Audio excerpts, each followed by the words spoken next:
The city of Greensboro wants to become car optional, and public transportation will be a key factor in reaching that goal. Yeah, the city is preparing to make some massive changes to the amount of bus stops and the frequency of routes. Well, today they launched the first phase, and that is hearing from you. Fox 8's Sarah Winkleman joins us live from Greensboro with a look at how you can take part. Sarah. Well, there's two big questions here the city wants you to answer. The first one is, are you willing to pay to invest in public transportation? The second one is, if they do invest in public transportation, how do you want to see that money being spent? They want to hear those answers from you either online in a survey or in person at some public outreach sessions. Now, they want to hear from everybody in Greensboro, whether you take public transportation on a daily basis or you don't. I come through every 5 days a week. Chrissy Richardson passes through the depot every day on her way to work. I like the bus transportation so far.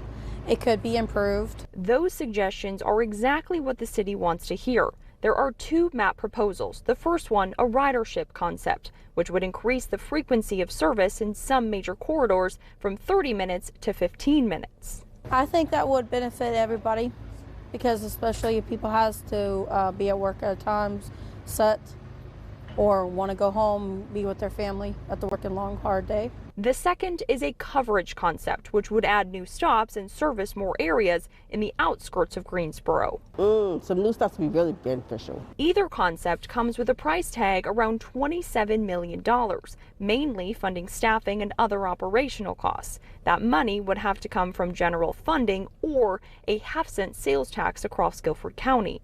This is a really big deal for Greensboro, and it's a really important investment in time and energy to understand what people want to get out of our transit system. The Greensboro city manager says public transportation is just as important as investments in housing and other areas as the city is growing. We're attracting a lot of economic development opportunities. Those people are going to need places not only to live, but a way to get to work from where they live. Equitable access to transportation, a conversation Councilwoman Hightower has been having with people in her district for years. They talk about how long it takes, and that has always been the problem.